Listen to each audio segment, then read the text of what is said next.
Do you agree with this book that is being taught with kids that babies are racist? Senator,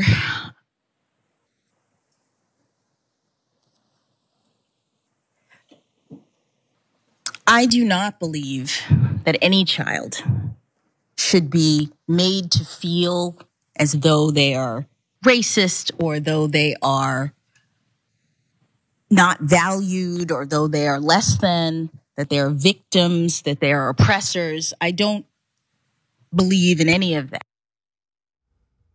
You just watched the ridiculous culture war circus that the Supreme Court confirmation hearings have turned into. And Ted Cruz has really worked hard to take the mantle of top circus clown. Really, he has. And in that case, he was making a big deal over a private school that decided to use a book titled Anti-Racist Baby. It's written by Ibram X. Kendi. And apparently he doesn't like that a private school has decided to assign an anti-racist book. So I want to give you some more details about what this book is and the context of how this conversation came up. According to the New York Times, it was a question about whether or not infants were racist that drew the first detectable sign of exasperation from Judge Jackson. You saw that in the video, who sits on the board of trustees at Georgetown Day School. Again, let me reiterate, a private school in Washington where the city's elite, both conservatives and liberal, send their children, okay? And so, unfortunately, we have more footage of this ridiculous exchange, but it's important to watch it so we can have a good, hearty conversation about it. Let's watch. Are you comfortable with these ideas being taught to children as young as 4 in respect to the first book, as young as 8 and 9 in respect to the second book? Senator, I have not reviewed any of those books, any of those ideas. They don't come up in my work as a judge, which I'm respectfully here to address. In my work as a judge, which is evidenced from my near decade on the bench. I like that. I thought that she's excellent. Yeah. I don't know how she finds the patience to deal with hours of this garbage. It's now the 4th day of the confirmation hearings, and it's just being utilized. Long days. Long days. It's just being used for posturing, political theater, asking her questions about things that she has nothing to do with. It's just really like manufacturing controversies about her. We've seen that from Senator Josh Hawley. I'm beyond impressed with her patience, her grace, and the way that she handled it in that last video, I think was great because she made an important point there. I am here for something specific, and I'm not being asked questions about that specific thing. Yeah, I'm glad that she clarified that because I had actually been confused for a few days about why the entire country was paying attention to hours of testimony to choose the next child author. Or kindergarten teacher. Those are important jobs. I just didn't think that they needed to be covered live by CNN. Of course, it has nothing to do with her. He knows that it has nothing to do with her. She was on the board of trustees. They're not browsing the library. That's not how that works. So that's a huge issue, obviously, that he makes her confirmation hearing about this is testament to the vetting that the Biden administration apparently did. Because you know they had 1,000 right-wing goons looking through everything she's ever said and done to find something, and apparently the best that they've got is a school where she's on the trustees in one class has a book that theoretically is available that he's misinterpreting to have a problem with. That's the best that you've got. Yeah. And by the way, if we're gonna talk about the book, which we shouldn't be more specific. He said, are you comfortable with these ideas being taught?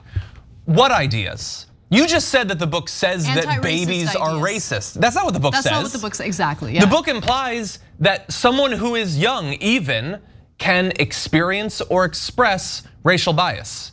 That's not up for debate. Scientifically proven that even young people can experience racial bias. And which is better, to address it or to ignore it? Which is less likely to result in more racism? What is it, that they're gonna break down crying because you point out that they might have gotten something wrong? That's what school is. At one point, you literally don't know how to tie your shoelaces. And if you tie your ankles together, they don't just say, great job, because I'm worried you might cry if I correct you. Right. That's not the purpose of school.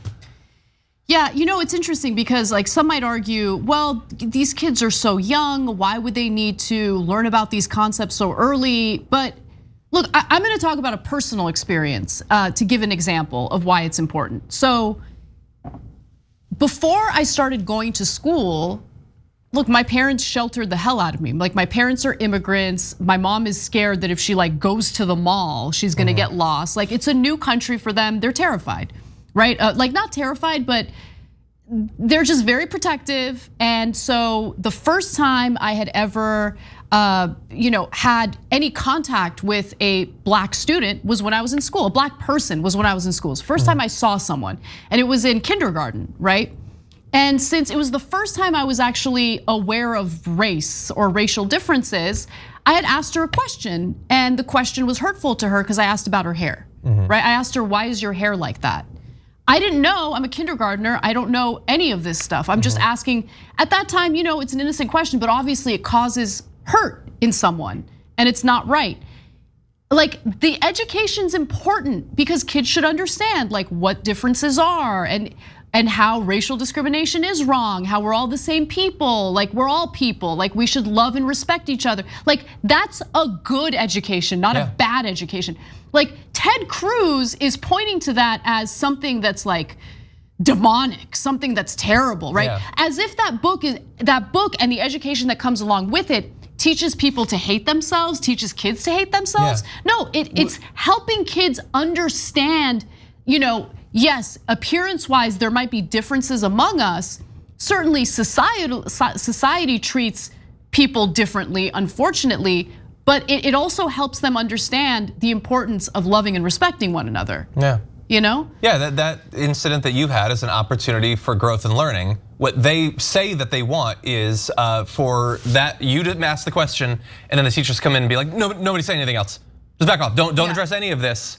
We can't actually think about it. No. And so look, if you want to have a debate about the book, we're perfectly willing, clearly, to have a debate about the book because we're not afraid of any of this. And we don't think that people are so weak that they need to be shielded from the concept of racism, particularly in a society that has never shielded people from the consequences of racism. Right. If people have to experience racial animus and bias, I think the people that are statistically on the side of doing it should at least be aware of what they're doing. But let's also bear in mind what Ted Cruz is doing. Ted Cruz, who would love to say that he hates the idea of safe spaces and coddling kids, wants a safe space from discussions of racism to coddle kids whose parents probably are kind of racist and don't want their kids to know about it.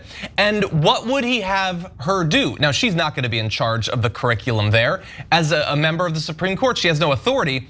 But what he's hinting he wants done is for even private schools to have books banned at them. They should ban them themselves, and if they don't, the government should force them to ban those books. No, let's just discuss the kind of freedom that private schools, religious private schools have in their curriculum. You wanna play that game? You wanna open that Pandora's box, Ted Cruz? Let's open that Pandora's box. Because there's all sorts of policies in private right-wing Christian schools that I'd love to do away with, particularly policies having to do with whether or not students are having premarital sex. I think it's super creepy. I don't want school administrators getting involved in that. So why don't we get the government to regulate private schools to ban that behavior? You want that, Ted Cruz? You want to open that Pandora's box? And look, the problem is we don't have Democrats who are willing to play hardball like that. Yeah, exactly. Yeah, I'm sure if we were to dig into almost any right-wing private school, there's books that we would find to be disgusting. And in theory, we could advocate for them to be banned. It's not the sort of person I am. It's not the part of movement I want to be a part of. But that is what he wants. He wants open game on. If you don't like it, ban it. If you don't want to read it, don't let anyone read it. That is the movement that Ted Cruz is an enthusiastic part of. And listen, it's a private school in DC where wealthy people send their kids. I guarantee you, if wealthy people had a problem with the curriculum there, they wouldn't be shelling out the cash to send their kids to this day school. Thanks for watching The Young Turks, really appreciate it. Another way to show support is through YouTube memberships. You'll get to interact with us more. There's live chat emojis, badges. You've got emojis of me, Anna, John, JR. So those are super fun. But you also get playback of our exclusive member-only shows and specials right after they air. So all of that, all you gotta do is click that join button right underneath the video. Thank you.